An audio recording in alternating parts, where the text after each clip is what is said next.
ओम नमो भगवते वासुदेवाय नमः। स्वागत है आप सभी का मेरे YouTube चैनल पर। आज मैं आपको पद्मा एकादशी व परिवर्तनी एकादशी की कथा सुना रहा हूँ।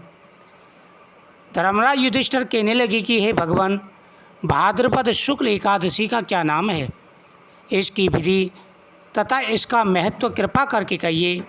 भगवान श्री कृष्ण कहने लगे कि हे राजन, इस पुण्य स्वर्ग और मोक्ष को देने वाली तथा सब पापों का नाश करने वाली उत्तम वामन एकादशी का महत्व मैं तुमसे कहता हूँ। यह पद्मा, परिवर्तनी, जयंती आदि नामों से जाने जाने वाली बड़ी एकादशी है। इसका यज्ञ करने से वाजपेयी यज्ञ का फल मिलता है। पापियों के पाप नाश करने के लिए इससे बढ़कर और कोई उपाय नहीं है। जो मनुष्य इस एकादशी के दिन मेरी वामन रूप की पूजा करता है, उससे तीनों लोग पूज्य होते हैं। अतः मोक्ष की इच्छा करने वाले मनुष्य को इस व्रत को अवश्य करना चाहिए। हे राजन, प्रत्येक गृहस्थी को एकादशी का व्रत अवश्य करना चाहिए। एकादशी का व्रत करने से हर प्रकार के मनोरथ पूरे हो जाते हैं। धन बढ़ता है, सुख समृद्धि बढ़ती है, जाने अनजाने में किए गए सारे पापों का नाश हो जाता है। जो व्यक्ति दोनों पक्षों की एकादशियों का व्रत करते हैं, उनके घर में कभी भी अमंगल नहीं होता। उनके ऊपर सदा ही मेरी कृपा बनी रहती है। हे युधिष्ठिर, यह एकादशी 4 नामों से जानी जाती है। इसे पद्मा एकादशी कहते हैं, परिवर्तनी एकादशी कहते हैं, वामन एकादशी और जयंती एकादशी भी कहते हैं।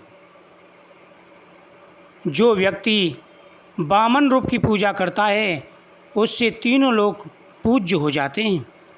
जो कमल नयन भगवान का कमल से पूजन करता है, वे अवश्य भगवान के समीप जाते हैं। जिसने भाद्रपद शुक्ल एकादशी को व्रत और पूजन किया, उसने ब्रह्मा विष्णु सहित तीनों लोकों का पूजन कर लिया। अतः हरिवासर तथा एकादशी का व्रत अवश्य करना चाहिए। इस दिन भगवान करवट लेते हैं, इसलिए इसको परिवर्तनी एकादशी भी कहते हैं। हे युधिष्ठिर, यह एकादशी बड़ी एकादशी कहलाती है। इसका यज्ञ करने से वाजपेयी यज्ञ का फल प्राप्त हो जाता है। पापियों के नाश करने के लिए इससे बढ़कर और कोई एकादशी नहीं है। जो मनुष्य इस एकादशी के दिन पूजा करते हैं, तुलसी पत्र भगवान को अर्पण करते हैं, उनके सभी मनोरथ पूरे हो जाते हैं। भगवान के वचन सुनकर युधिष्ठिर बोले, भगवान, मुझे अति संदेह हो रहा है। आप किस प्रकार सोते हैं और करवट लेते हैं तथा किस तरह राजा बलि को बांधा और वामन रूप रखकर क्या क्या लीलाएं की। चतुर्थ मास के व्रत की क्या विधि है तथा आपके शयन करने पर मनुष्य का क्या कर्तव्य है, सो आप मुझसे विस्तार पूर्वक बताइए। भगवान श्री कृष्ण कहने लगे कि हे राजन, अब आप सब पापों को नष्ट करने वाली कथा का श्रवण करें। त्रेता युग में बलि नामक एक दैत्य था। वह मेरा परम भक्त था। विविध प्रकार के वेद सूत्रों से मेरा पूजन किया करता था और नित्य ब्राह्मणों का पूजन तथा यज्ञ के आयोजन करता था। लेकिन इंद्र से द्वेष के कारण उसने इंद्रलोक पर अधिकार कर लिया और सभी देवताओं को परास्त कर दिया। सभी देवता भयभीत हो गए और वह सीधे मेरे पास आए। सभी देवता बोले कि हे प्रभु, कृपा करके हमारे दुखों का नाश करिए। हे गोविंद, हे माधव, आपका परम प्रिय भक्त बलि हमारे लिए संकट बन चुका है। इस कारण सभी देवता एकत्र होकर सोच विचार कर बृहस्पति को आगे करके और मेरे सम्मुख आकर के वेद मंत्रों द्वारा स्तुति करने लगे। अतः इस प्रकार उनकी स्तुति को सुनकर के मैंने उनसे कहा कि हे देवताओं, अब आप अपने स्थान को जाइए। मैं शीघ्र ही तुम्हारे कष्टों को दूर करूँगा। मैंने वामन रूप धारण करके 5वां अवतार लिया और फिर अत्यंत तेजस्वी रूप से राजा बलि को जीत लिया। इतनी वार्ता सुनकर के धर्मराज युधिष्ठिर कहने लगे कि हे जनार्दन, आपने अपने वामन रूप धारण करके उस महाबली दैत्य को किस प्रकार जो ठगा वह बताने की कृपा करें। भगवान श्री कृष्ण कहने लगे कि हे राजन, मैंने वामन रूपधारी ब्रह्मचारी बलि से 3 पग भूमि की याचना की। ये मुझको 3 लोक के समान है और हे राजन, यह मुझको अवश्य ही आप देने की कृपा करें।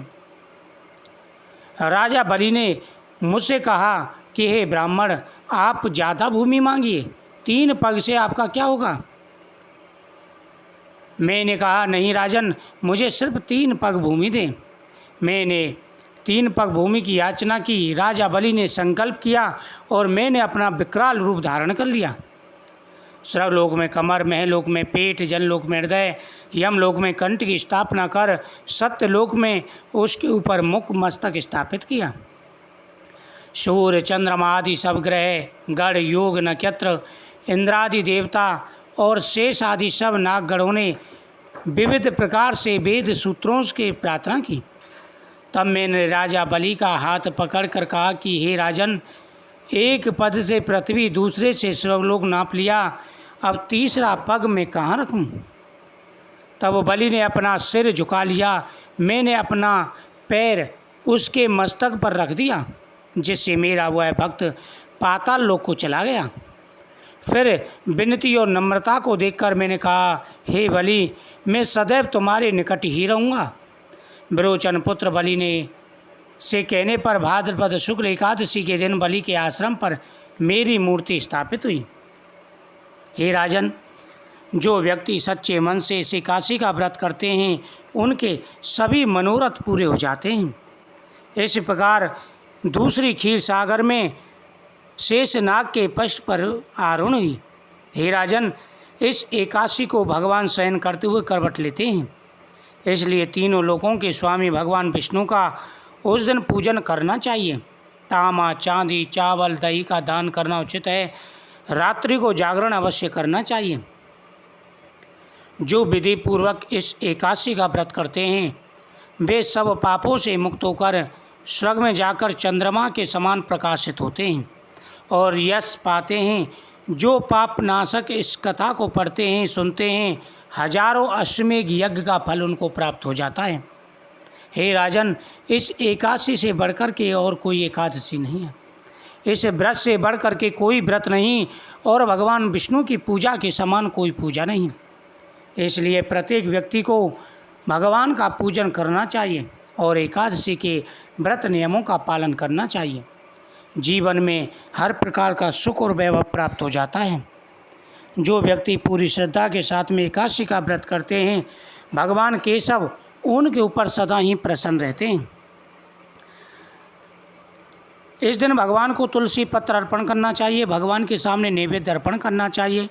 ओम नमो भगवते वासुदेवाय नमः मंत्र का जाप करना चाहिए। ऐसा करने से हर सुख प्राप्त होता है। जय श्री कृष्ण।